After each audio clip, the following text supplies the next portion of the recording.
Hello and welcome, fellow motorsports fans.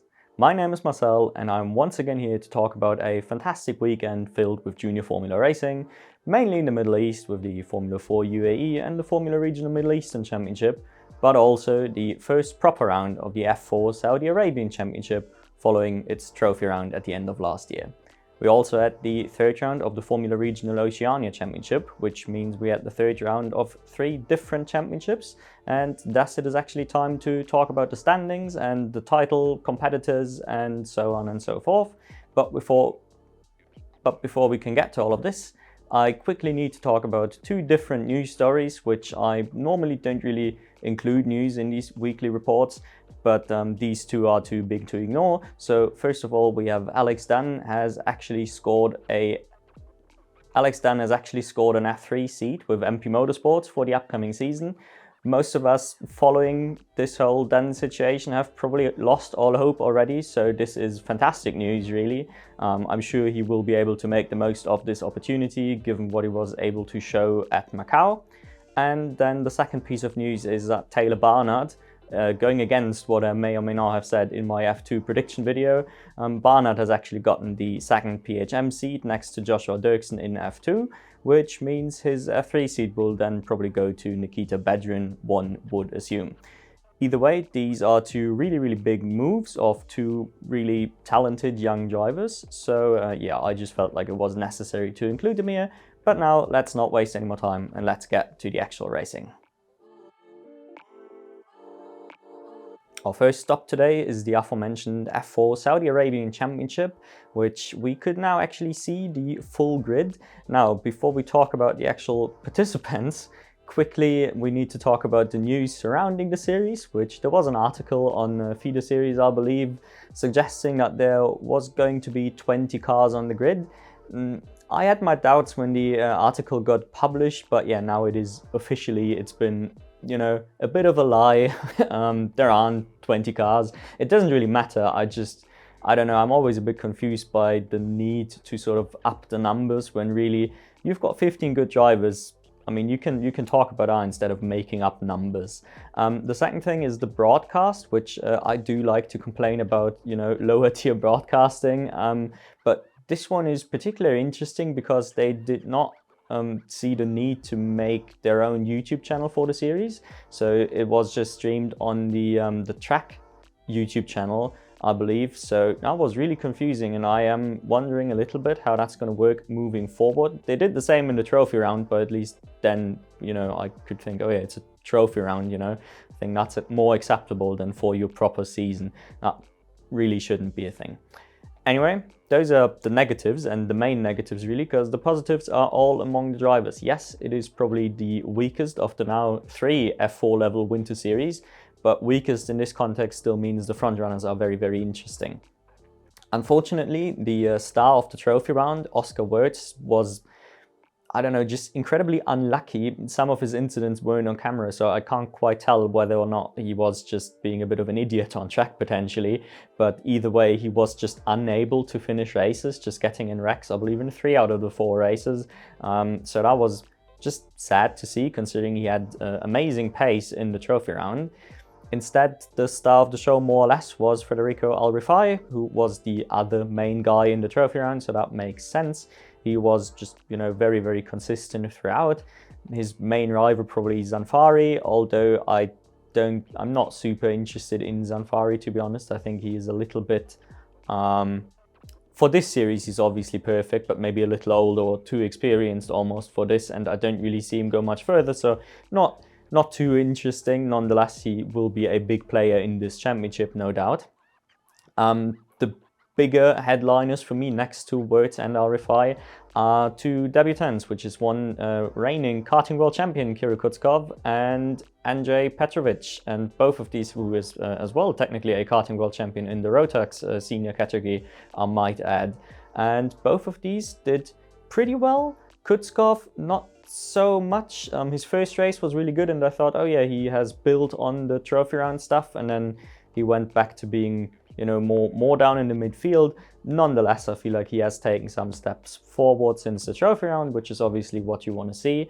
More surprising though was Petrovic for me, who I didn't have, you know, quite as high on my list, but he also really showed up. He was in that contention for at least best of the midfield together with the likes of Kutskov.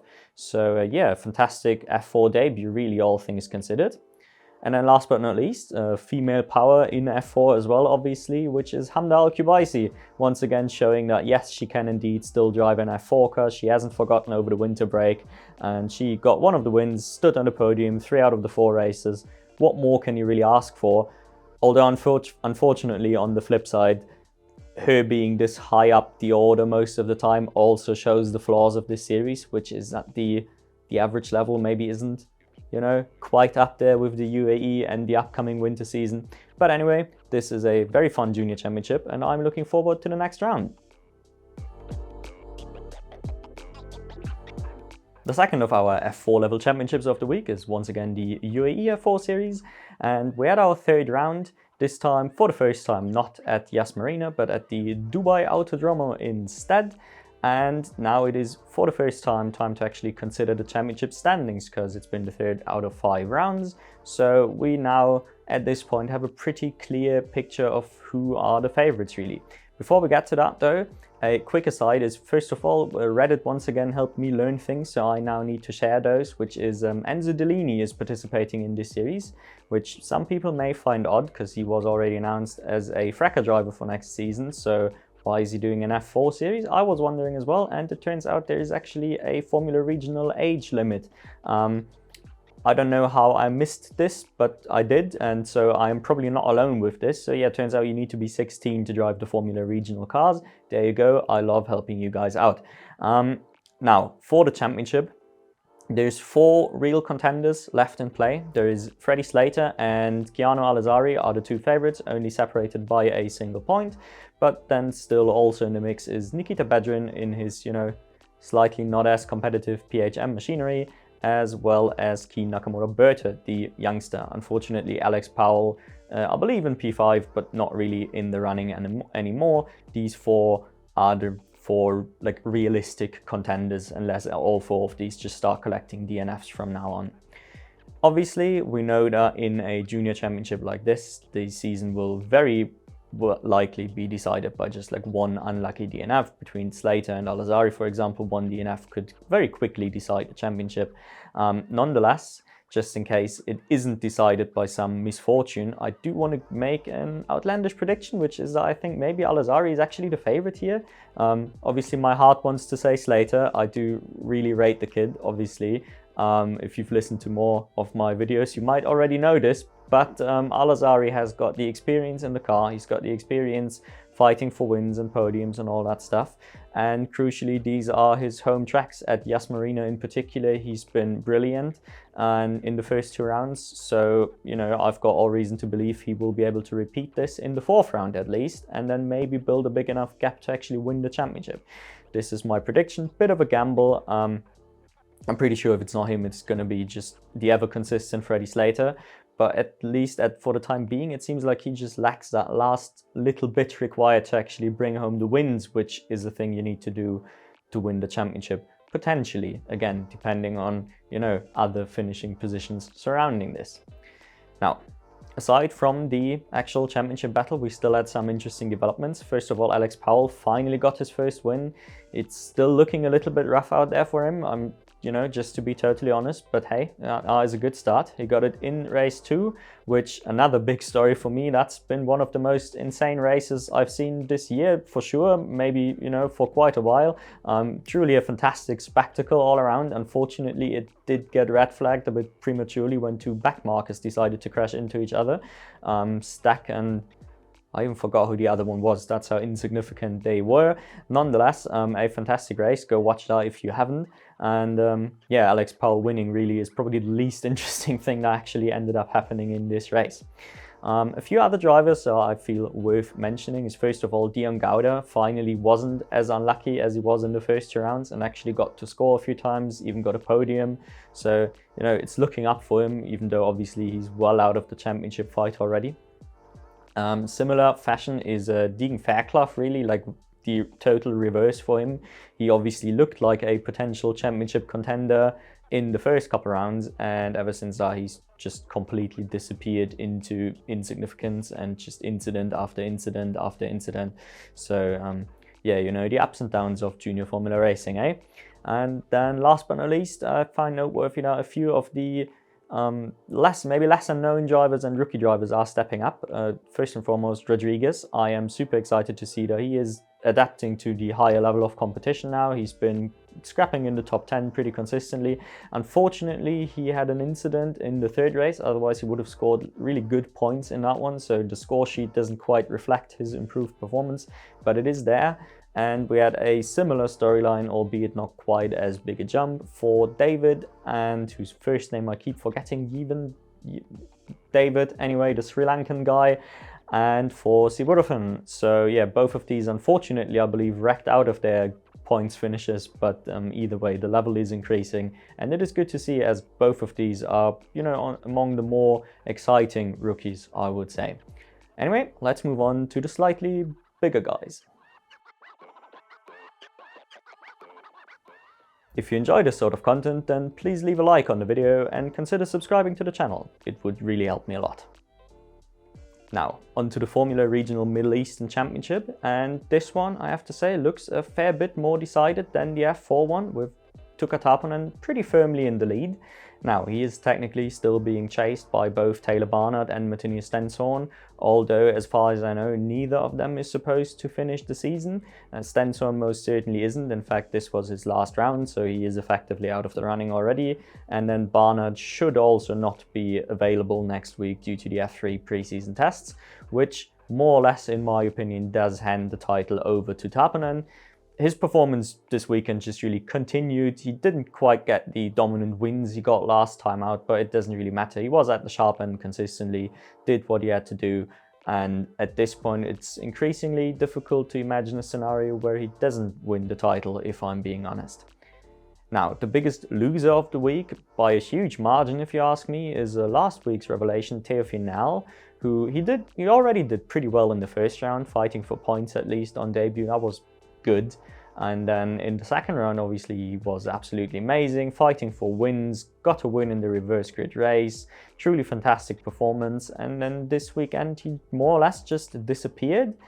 Unfortunately, it's very difficult to attribute this to either him or the car, because also Santalok did replace both of his teammates for this round, so we don't really have any good reference points. He was still clearly the best out of his teammates as far as I could tell, so I reckon it's the car. Also just a lot more likely, honestly, than a driver forgetting how to drive in between two weekends, but nonetheless, this instantly ended all championship hopes and aspirations. Then again, probably never his goal to begin with. On the other hand, we had a few unique winners, or very good performances, we shall say. First of all, an actual unique winner with Nikhil Bora winning the reverse grid race. Obviously, reverse grid race is not super meaningful in a statistical way, if you ask me, but still a very, very nice result and a good drive to get there. Just can't take anything away from him there. More impressive though to me, and crucially just more important from a storyline perspective, is Brando Badoea stepping up and performing, actually competing against Taylor Barnard in the same car now. He actually got an overtake done on Barnard for a position as well, for a podium nonetheless, I believe. He scored 2 podiums over the weekend, so that's a huge step from a, very lackluster first round. He's, you could see him get quicker in the second round, and this time he's been fully on it, and the Brando Badoea that we know and love from Italian F4. And yeah, what can I say? I couldn't be any happier about it, really. And then last but not least, we have 2 of our heavy hitters that also definitely deserve some sort of shout out, which is, first of all, Rafa Kamara. Yes, still maybe not quite the great performance you would have hoped for, but he finally got his first win. He got it in a pretty convincing fashion, and just overall he looked a bit better this weekend. It also helped that the other Premier guys looked pretty abysmal, so he got to look even better in comparison. That's brilliant for him. Lindblad still completely missing, and yeah, I hope his F3 campaign goes a lot better than what he showed here, is all I'm saying. And then the other one is Mari Boya, who obviously, with all his F3 experience in this very series, he is one of the consistent top 5 competitors, and I just wanted to shout him out. He is still consistently competing in said top 5, basically doing what you'd expect from him. Unfortunately, he doesn't really have the car to fight for anything more, I don't think. I also honestly don't quite think he's got the talent to take the title, but you know, he could be further up there if he was with Prema or Race GP or something. So, you know, he doesn't really get enough recognition for being the consistent above average but not quite outstanding driver that he truly is.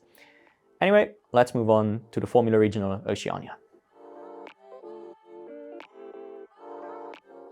Last but not least, Formula Regional competition continued in New Zealand as well, and once again Roman Bielinski led the field through a lot of it. He didn't quite get the wins we are used to seeing from him now, or rather we got used to seeing from him in those last 2 rounds. Nonetheless, he still got 1 win, a close P2 where he got mugged off on the start and just never really, got an opportunity to take back the lead, and then in the reverse grid, it's just quite impossible to actually win those races, it turns out, when you're starting from the back the entire time. The most interesting thing about this series for me so far this year, honestly, is the weather situation, because anyone actually making it through this entire series and performing well will come out as a wet weather god on the other side. It feels like at least 50%, if not more, of the races have been in the wet so far. Bielinski in particular has been stunning in the wet every time, so this is a thing to keep an eye on moving forward. Unfortunately, in terms of the championship, this one is even more decided than the other Formula Regional one, if you ask me. There's no real competition left for Bielinski since Christian Mansell has already left the series for this round, and obviously he would have needed to leave them for the next round anyway. So this essentially leaves Bielinski going up against local boys Skeet and Natoa, and I don't think either really has what it takes to, give him a proper title fight. Now, again, same story as with Taponen. A DNF or 2 can instantly change things, but here this is, even less likely, let's put it this way. On the other hand, on the other side of the spectrum, we have some unfortunate storylines as well. Probably the worst one is Gerard G with a horrific race 2, which he ended in a sort of, one of those incidents. That's how I usually get taken out on iRacing, believe it or not, with people trying to go for a move and then misjudging how wide the car actually is and running into the back of you. And that's exactly what G did. I forgot who he has taken out, but with this he ruined his own race too, and also wrecked his car so much he couldn't even start race 3. Ironically, I believe he got the points for race 2 because the race got red flagged and scored from the last fully completed lap, so he got to take a P4 or 5 or something after this incident, more or less as a reward of the incident, it almost feels like. That's a bit weird. I don't know if that's entirely correct or if I was just misreading the scoring. Anyway, I just needed to point this out. Obviously, I've got high hopes for Gerard G in some senses, and yeah, I really hope he steps it up a little. He also this week got announced as a high-tech driver for next year, so he better, find that next gear or level of consistency to actually give us a championship fight, hopefully maybe in GB3. That might be a little much. Anyway, 2 feel-good stories from the series to finish this week. First of all, Nicolas Lacorte got his first win, albeit in the reverse grid race. And then my favorite thing about this series, or it's quickly becoming my favorite thing about this series, is little Patrick Woodstoff doing quite well.